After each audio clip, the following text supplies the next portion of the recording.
Yo, what's up guys, Robstar-Z here with a brand new video, and today, in this video, I will be showcasing the team report and my run in the Dortmund Regional Championships. I entered my first ever Regional Championships. That was so fun. I was on the way with KDVGC. His channel will be in the link below, but it was incredibly fun weekend. 46 Dutchmen were with me, and it was so incredibly fun. And it was just, I just want to do it again, man. But it was my first ever regional, and I had lots of fun. But we're gonna talk about the results. So I ended 5-4. A positive record, no day 2 or something, not incredibly big, just a 5-4. So, that's incredibly good for first regional. I mean, it's my first regional, it's with Crystal Luna, it's not the best archetype at the moment. But I really wanted to try it out, and I got positive with it. Actually, my peak was 503, but I lost the final battle to get 603. So I ended 504. But the team. Let's talk about the team. So this team contains Cresselia, Ursaluna, Incineroar, Urshifu, Among Us, and Ogerpon Wellspring. And all these spreads are made by me, except the Incineroar spread that is made by someone else. And I just tend to run safety goggles on Cresselia. Now, why do you run safety goggles on Cresselia? Just for the Among Us. Among Us is a big problem. You don't want to get Cresselia to fall asleep, because Cresselia is setting up the Lunar Blessing and Trick Room. You can follow me then and go for Mental Herb, but why use Mental Herb when you can also follow me for the incoming taunts? Or fake out for the incoming taunts. That's really good.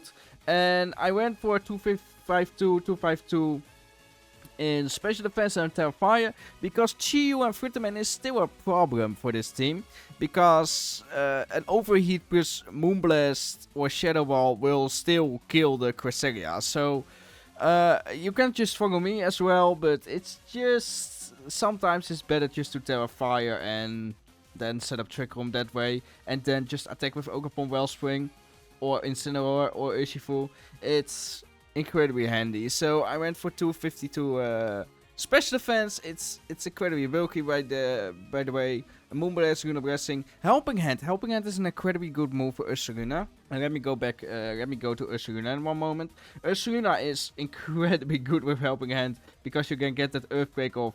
But with the Wigglebooms in the metas, you can really go with Helping Hand. Helping Hand also helps with the Intimidate drops. If you have an Intimidate drop by, for example, Incineroar, then you can just Helping Hand to get that +1 back. So that's Cresselia. Cresselia is an insane support Pokemon in this team. I used it, I think, every game at least. No, not every game, but most of the games. And it is just so incredibly cool. And then you have Ursaluna, the main character on the team. Well, what does Ursaluna do? With its Guts ability, it has a 1.5 boost in attack when burned, poisoned, or paralyzed. Well, it cannot get paralyzed that much, only by Clea, I think, because it's a ground type, so it cannot get T-waved. And you have Flame Orb to activate that. Now, what is the weakness of Ursaluna? That is knockoff. Knockoff Incineroar is just a big problem, because you need to swap in Ursaluna at one point, and they're gonna predict that. They're gonna predict, oh, when he's gonna swap in Ursaluna to activate his Guts ability. Because you need actually one turn on the field to activate the Flame Orb at the end of the turn. So when you're gonna swap in, you need to look out for that. You can also Rage Powder or Follow Me to safely swap it in, but then you have to sack Ogerpon or Among Us in that case. So it's a really hard archetype to play for me. And I went for 252 special defense and 252 element attack and force defense. That is just for the maximum amount of bulk. Not the maximum amount of bulk, you can go for 252's HP. But the Frittermains, I mean, with Woodhammer, if you are 252 in HP, you're always gonna get knocked out. So I think 252 in special defense is a bit cool and good, because you can take for hits from Expanding Force. I survive an Expanding Force special attack boost, the Helping Hand, Expanding Force from Iron Crown. I give a Moonblast, and you are Terra Ghost for the incoming Fake Out, so you can move safely that turn. And Ghost is an incredibly good coverage type for Ursaluna, because the only weakness is fighting. Because it's ground type. Its weakness is fighting, so you can get that Ghost type to resist that fighting. With Urshifu Dark in the meta that much, it's not that handy maybe, but I didn't face that much Urshifu Dark, to be honest, so it was fine for me. And then you have Facade, Earthquake, Headlong Rush. I don't have Sword Stance. I think Headlong Rush is just too incredibly strong at the moment, because you can hit Fritters with it. And because of grassy terrain, you have Headlong Rush as a single target ground type move. So you can hit at ghost types and the other types that you normally can't hit. Then we have Incineroar. Incineroar with Assault Vest actually. Assault Vest is an incredibly cool archetype. It's incredibly cool archetype. It's an incredibly cool item. Flare Bridge, U-turn, Fake Out, Knockoff. Knockoff is actually one of the best moves. Fake Out, U-turn, Flare Bridge. I went for an attacking, as you can see. 116 plus attack.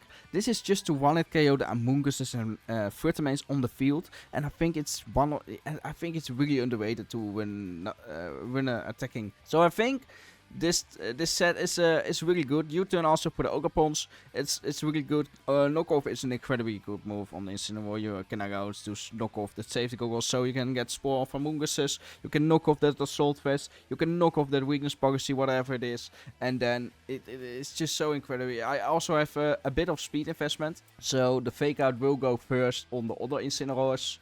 And then we have Urshifu Dark. Urshifu Dark speaks for itself, to be honest. Wicked Blows, Close Combat, Sucker Punch, Detect. Detect, Overprotect for the Imprison. It's not that you see it a lot, but I rarely ran out on PP on my Detect, so I might as well run Detect for Overprotect for the Imprison. Protects. And you have Focus Sash. Yeah, that's basically the set. 252 Element, 252 Speed. 4 HP, done, dusted. This mon is just really good. Also in Trick Room, you can just last turn Trick Room Detect.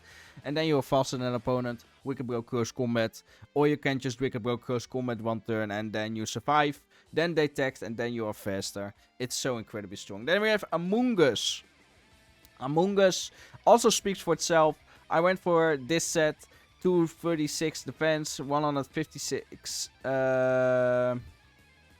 156 bolt nature, and then 116 in special defense. And Rocky Helmet, of course, the Rocky Helmet for the Urshifu Rapid Strikes and Urshifu Darks to break the sash. I think Rocky Helmet is one of the best items on Among Us. It's so good. You can also win Citrus to stay alive on the field longer, but I think Rocky Helmet just does that little bit of damage that you need to knock out things. You have Spore, Rage, Powder, Pump. I actually went for Clear Smoke in the first phase, but I kind of threw it off the team because I have Ursaluna, and Ursaluna can just one-hit KO everything, even with that plus defense. But Clear Smoke definitely was an option, but also for the side Earthquake, if you decide on Earthquake and you don't have Cresselia on the field, you can just protect with Among Us. You don't want to hit your own Pokemon with it. Then we have Ogapon Wellspring. Ogapon Wellspring.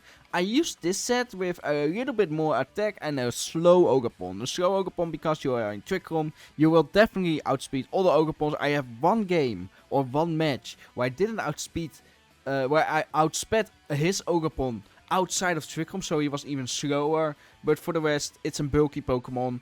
It is a high attacking Pokemon, a good move pool, and yeah, that's basically the team. So what you tend to do is set up Trick Room. You can lead Cresselia and Ogapon, and then follow me and then Trick Room. And if Ogapon survive, you can switch in Ursaluna, follow me, and then Ogapon will be dead.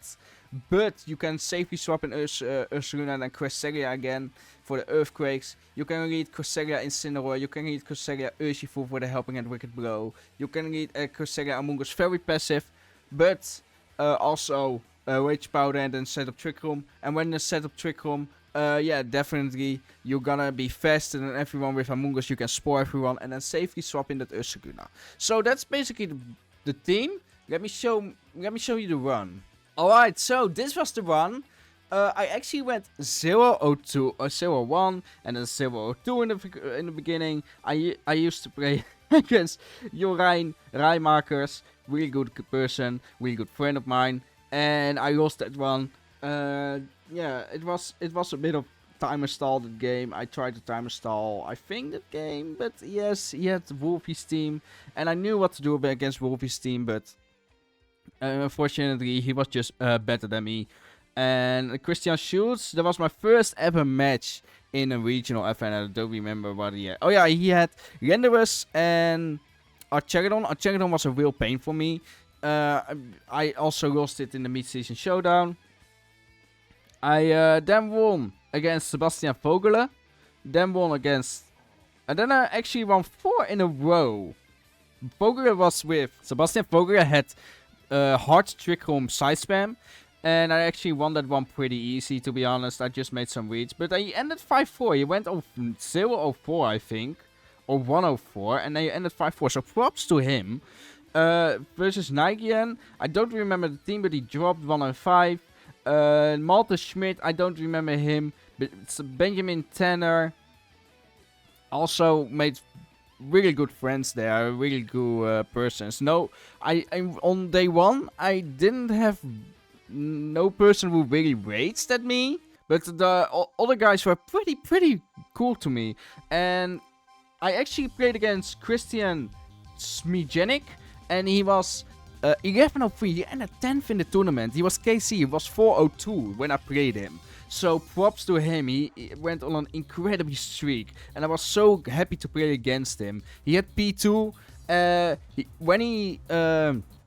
When the match was done, he actually said to me, "You know what? I know your weakness, and it's one weakness I have as well. It is knockoff." And I said, "Yeah, tell me about it. I know everything about knockoff. I hate it so much." And he said, "Same." He was an incredibly kind person. He actually said he was qualified for Worlds last year, and he was top 16 in Utrecht last year. So that's actually pretty cool to play against someone like that. It cost me the day 2 though, because I went 4-3, and then yeah, of course I went 5-3 and 5-4. But yeah, I really had fun this tournament, and I just wanted to showcase the team. Rental code and team will be in the link in the description. I will make a video about the team. I actually gained 30 CP in the mid-season showdown. I actually played the same team. I gained 0 CP. And in Global Challenge, this was my Global Challenge team, by the way, I gained 5 CP because I was like really low, but I gained CP. So that was my Dortmund recap. And thank you very much for watching. If you have any questions about the team, leave them in the comments below. I will answer them.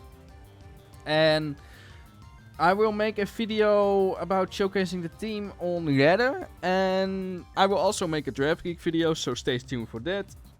Thank you very much for watching, and bye bye.